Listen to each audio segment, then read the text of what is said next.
Hello everyone. तो आज हम बात करने वाले हैं आपके व्हेन पीपल रेबल्स। सिंपल सी बात है, पब्लिक ने विरोध कर दिया चैप्टर नंबर 5 क्लास 8 से हिस्ट्री की बुक। क्लियर। अब देखो, पहली बात तो ये होती शुरुआत होती है कि आपकी उन चीज़ों से कि ईस्ट इंडिया कंपनीज ने धीरे धीरे अपना वर्चस्व इस हद तक अपने लोगों के बीच में और दूसरे लोगों के बीच में इस हद तक बढ़ा दिया था। जिस तरीके से हमने लास्ट लेक्चर में मैंने आपको एक टॉपिक के बारे में बताया था। क्या बताया था लास्ट लेक्चर में? कि लोगों के सामने उसने ब्रिटिश लोगों ने ऐसी ऐसी ट्रीटों में साइन करवा लिया था। पता है ना आपको, मैंने बताया था वो कौन सी थी वो, एकदम फेमस ट्रीटी है एक, जो बहुत ज़्यादा फेमस ट्रीटी है, जिसके अंतर्गत अगर किसी राजा का कोई वारिस नहीं होगा तो वो इनडायरेक्टली पूरा का पूरा स्टेट ब्रिटिश कम्युनिटीज़ के या फिर ब्रिटिश ईस्ट इंडिया कंपनी के अंडर आ जाएगा और उस पर शासन किसका हो जाएगा? तो ब्रिटिश ईस्ट इंडिया कंपनी का शासन रह जाएगा। तो ये देखो, ये ऐसी ट्रीटियाँ थी ना, इसी के कारण कहीं ना कहीं और बहुत ज़्यादा लोगों का इन्फ्लुएंस धीरे धीरे अब उस ब्रिटिश ईस्ट इंडिया कंपनी से हटता हो जा रहा था। क्यों? क्योंकि जिस दिल्ली सल्तनत के सारे लोग बैठे थे, अब तो दिल्ली सल्तनत के जो राजा थे वो भी निकल चुके थे। समझ रहे हो? तो इस तरीके का विद्रोह हो चुका था कि लोगों ने अब धीरे धीरे अपने विद्रोह करने के या फिर रेबल्स के रूप में आके अपने इंडिपेंडेंस के लिए, फिर अपनी बातों को रखने के लिए उन्होंने सबसे पहले स्टैंड लिया। क्लियर? ओके। तो इस तरीके से कुछ नवाब अपनी सारी पावर्स को लॉस किया, क्योंकि जब धीरे धीरे उनके पास सेनाएं वगैरह नहीं थी और लोगों को उनका सपोर्ट नहीं मिला, तो उन्होंने नवाब ने अपने सारे पावर्स को खो दिया। फिर आगे बात करते हैं कि जमींदार्स और सोल्जर्स। तो दो चीज़ें हो रही थी कि ज़मींदार के ऊपर, लैंड के ऊपर इतना हाईली एग्जीक्यूटिव टैक्स लगा दिया ना कि जिसका कोई हिसाब नहीं था, और उस रेवेन्यू को या फिर उस टैक्स को ज़मींदार नहीं पे कर सकता था। दूसरी चीज़ थी कि जितने भी आपके सोल्जर्स थे, जो इंडियन सोल्जर्स थे, उनको बिल्कुल भी पैसा नहीं दिया गया। और उनको पैसा तो नहीं दिया गया, इट्स ओके, बट उनको धर्म के नाम पे उनको बहुत ज़्यादा, हद से ज़्यादा उन लोगों को हर्ट किया गया। क्लियर? और इसी टाइम पे आपका सबसे पहला विद्रोह शुरू होता है, जिसको हम कहते हैं कि 1857 का रिवॉल्यूशन कहते हैं। ठीक है? उसका एक नाम क्या है? तो मेरठ टू दिल्ली। क्या नाम है उसका? मेरठ टू दिल्ली। अब ये आपका एक ऐसा विद्रोह था जिसके बारे में आपको बात करना या फिर उसके बारे में डिटेल्स में एनालिसिस करना आपको बहुत मज़ा आएगा। क्यों ये इम्पोर्टेंट है? ये इम्पोर्टेंट इसलिए है क्योंकि ये आपका पहला फ्रीडम फाइटर स्ट्रगल की शुरुआत थी यहाँ पे, जो मंगल पांडे ने की थी। बट एक और चीज़ आपको बता देता हूँ कि ये अनसक्सेसफुल गया था। एक तरीके से सक्सेसफुल गया था क्योंकि लोगों को अब अपने बारे में और अपनी बातों को स्टैंड आउट करने में उनको मज़ा आ रहा था। बट एक तरीके से अगर आप डिस्कस करो या फिर एक तरीके से आप सोचो ना, तो ये एक फ्लॉप हुआ था। क्यों? क्योंकि इस टाइम पे ऐसा था क्योंकि हर राजा रजवाड़ा अपने बारे में सोच रहा था, देश के बारे में नहीं सोच रहा था। क्यों? अगर डिटेल में जानना है तो सुनो कि 1857 का वो टाइम था जब लोगों के पास नॉलेज था, हर एक चीज़ थी, और उस टाइम पे ब्रिटिशर्स लोगों ने हमारे लिए बहुत अच्छी चीज़ें की थी। पहली चीज़ की थी कि 1857 के अंदर उन्होंने ट्रेन लेके आई। अब ट्रेन का विरोध भी इंडियन पब्लिक ने किया। क्यों किया? कि सपोज़ कि अगर डबल डेकर्स को लेके आए थे, मतलब नीचे की सीट और ऊपर की सीट, इस तरीके की दो सीट्स में उनको डिवाइड किया था। अब सपोज़ कि अगर ब्राह्मण ने कोई सीट को बुक किया, उसकी सीट इनडायरेक्टली आगे उसको मिल गई नीचे वाली, और उसी के ऊपर उसको कोई ऐसी कास्ट या फिर उससे जो नीची कास्ट है उसको ऊपर सीट दे दी, तो जो ब्राह्मण था वो उस टाइम पे लड़ता था उस इंसान से।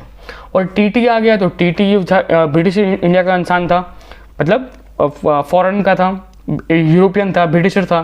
तो अब जब वो वहाँ पर आता है तो उसको कोई फर्क नहीं पड़ता था कि तुम दलित हो, तुम राजपूत हो, तुम ब्राह्मण हो, उसको कोई लेना देना नहीं था। वो ये देखता था कि भाई अगर किसी को एक्स नाम के बंदे को अगर नीचे सीट मिली है तो वो नीचे ही बैठेगा, अगर वाई नाम के बंदे को ऊपर सीट मिली है तो ऊपर बैठेगा, ये देखते थे। और ये लोग साले हमारे यहाँ के लोग इसमें भी लड़ते थे।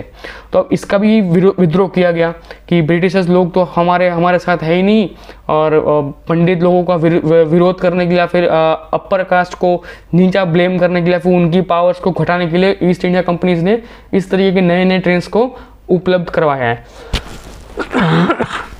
सॉरी। क्लियर? तो इस तरीके का सब कुछ शुरू किया। फिर उन्होंने शुरू किया सती प्रथा को बंद करने के लिए।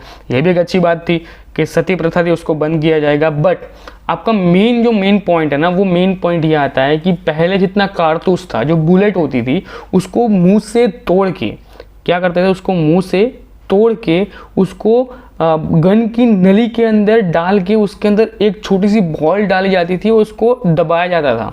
पर ये जो कारतूस को तोड़ते थे ना, इसमें पहले लगते थे जंग, क्योंकि सिंपल सी बात है, ऐसा तो नहीं था कि जंग रोज के रोज लग रही है, मतलब आज के आज, मतलब आज ही बनाया और आज ही आज युद्ध करना शुरू कर दिया, ऐसा नहीं होता था।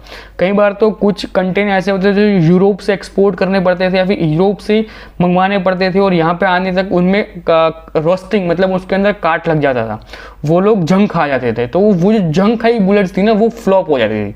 अब वो जंग ना खाएं, इसलिए ब्रिटिश लोगों ने क्या किया कि काऊ और सुअर्स की, काऊ जो गाय थी अपने, हमारे जो गाय माता हैं वो, और सूरव या फिर सूरव या फिर जो सुअर थे ना, सुअर लोग, इन दोनों की चर्बी को मिक्स करके उस कारतूस के ऊपर कोटिंग किया गया।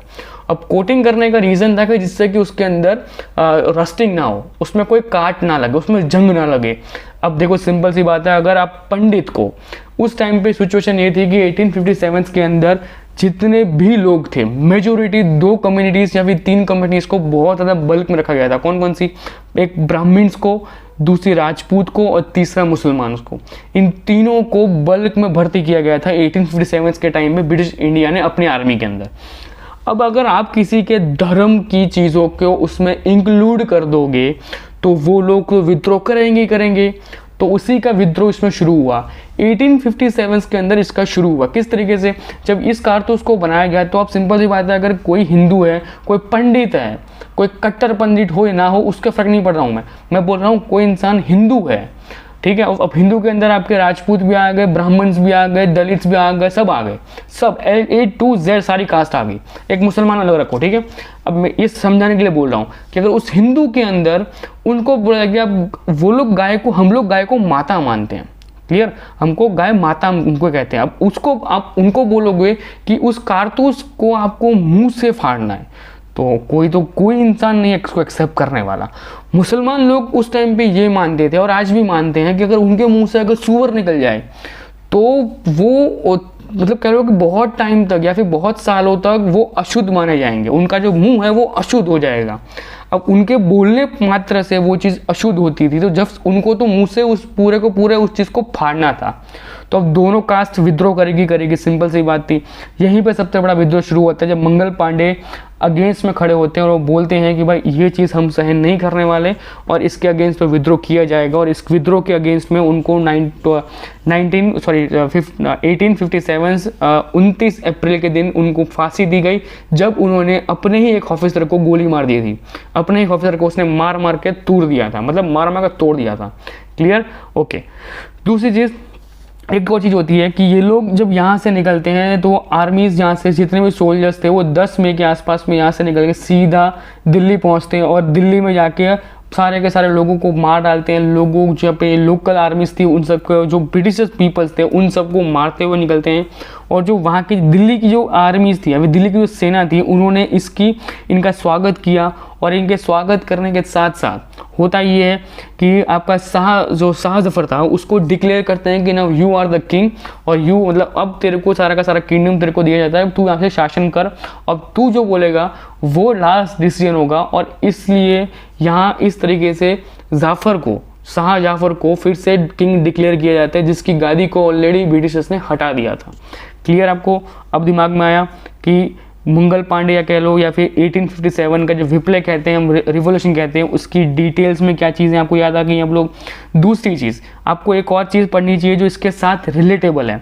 क्या चीज़ रिलेटेबल है कि जब आपको इसके बारे में पता चला, जब यहाँ पे लोगों ने, सोल्जर्स ने बहुत ज़्यादा बल्क में मार काट किया और लोगों के चीथड़े उड़ा दिए, जब लोगों को पता चला कि हम लोगों को गन यूज़ नहीं करनी है, हमको हाथ से ही मारना है, हमको कुल्हाड़ी से मारना है, हमको पत्थर से मारना है, तो होता ये है कि जितने भी ब्रिटिशर्स आर्मी के लोकल या फिर पब्लिक या फिर जो बड़े अधिकारी थे, जिन जिन लोगों ने आके उनको स्टॉप करने की कोशिश की, उनको बहुत मारा। उनको ऐसा मारा कि उनके जो चेहरे थे वो कोई पहचान नहीं पा रहे थे। तो जिस दिन जब इनकी सारी लाशों को यहाँ से शिप में डालकर एलिजाबेथ के पास भेजे गए, क्वीन विक्टोरिया के पास भेजे गए थे, जब उसने उन चीज़ों को देखा तब उसको एहसास हुआ कि साला तो बहुत ज़्यादा गंदा उन्होंने मारा है। और वहाँ पे क्वीन एलिजाबेथ विक्टोरिया भी उस टाइम पे कहा था कि ये चीज़ें तो एक सेंटिमेंटल रिलीजन हर्ट्स की लिस्ट में आती है। ईस्ट इंडिया कंपनीज के पास से सारी पावर्स को खींचा जाता है और ईस्ट इंडिया कंपनीज को कहा जाता है कि अब से आप वहाँ पे सिर्फ एज ए एम्प्लॉय काम करोगे, अब आपका खुद की जितनी पावर्स थी वो कुछ नहीं रहेगी। और यहाँ से आपकी सबसे पहले शुरुआत होती है वाइस रॉय की 1858 के अंदर। कब? एक साल के बाद 1858 के अंदर वाइस रॉय को लाया जाता है और वाइस रॉय आके सबसे पहले ऑडिट करेगा हर चीज़ के बारे में। 1 नवंबर 1858 को सब कुछ ये इम्प्लीमेंट किया जाता है और जिस दिन इसका वाइस रॉय का अपॉइंटमेंट होता है 1 नवंबर 1858 को जिस दिन इसका अपॉइंटमेंट होता है उसी दिन वो पील आयोग, कौन सा? पील आयोग वो लेके आता है और पील आयोग को रीड आउट करता है पब्लिक के सामने और इसमें ये बताता है कि ब्राह्मण्स और राजपूतों को और मुसलमानों को, इन 3 कास्ट को कम रखा जाएगा, बट मुसलमान को पूरी तरीके से नहीं। उसमें जो पठान वगैरह कैटेगरीज थी, खान कैटेगरीज थी, मतलब उसमें सब डिवाइड किया गया था। इतना याद रख लो, उन्होंने 2 कम्युनिटीज़ को बॉयकॉट किया इंडायरेक्टली। वहाँ से सब कुछ सिस्टम चेंज होने वाला था। उन्होंने क्या कहा? उन्होंने कहा कि ब्राह्मण्स और राजपूतों को हमको आर्मी के अंदर भर्ती नहीं करना है, हमको उसके बाद की जितनी भी कास्ट हैं उन सबको राज़ी कर लिया और उन सबको उन्होंने अपनी आर्मी के अंदर सर्व किया है। इसलिए जब भी देखना कि आपको अगर देखना हो ना, आपको रिसर्च करनी है, आप खुद भी रिसर्च कर लेना कि 1857 के रिवॉल्यूशन के बाद किसी भी ब्रिटिश आर्मी के अंदर आपको हिंदू और ब्राह्मण्स और राजपूत, आपको मैंने हिंदी वैसे बोल दिया मैंने, बट आप इतना याद रखो कि ब्राह्मण्स और राजपूत आपको देखने को नहीं मिलेंगे। आपको उसके बाद कौन कौन सी कम्युनिटी सबसे ज़्यादा देखने को मिलेंगी? तो एक मुसलमान, एक अपने सिख लोग और एक आपके दूसरे जो ST SC कैटेगरीज के लोग थे ये लोग आपको बल्क में देखने को मिलेंगे। क्यों? क्योंकि ये लोग इजीली उनको अवेलेबल थे और इनकी जो मात्रा थी उन्होंने एकदम बल्क में प्रोड्यूस कर दी थी, इसलिए लोग उनको इजीली अवेलेबल मिल रहे थे। और इनके सामने क्या होता कि ये लोग ब्राह्मण्स और राजपूतों को ले ही नहीं रहे थे, वो लोग मना ही कर देते थे कि भाई हम लोग उनको लेंगे नहीं, वो इस जगह डिजर्व नहीं करते हैं और किसी और जगह डिजर्व करते हैं। इस तरीके से उनका रॉन्ग आंसर या फिर किसी भी कुछ भी नेगेटिव आंसर देके उनको निकाल देते थे। क्यों? क्योंकि उनको पता था कि 1857 का रिवॉल्यूशन करने वाला एक ब्राह्मण था, मंगल पांडे, एक कट्टर ब्राह्मण था, ठीक है।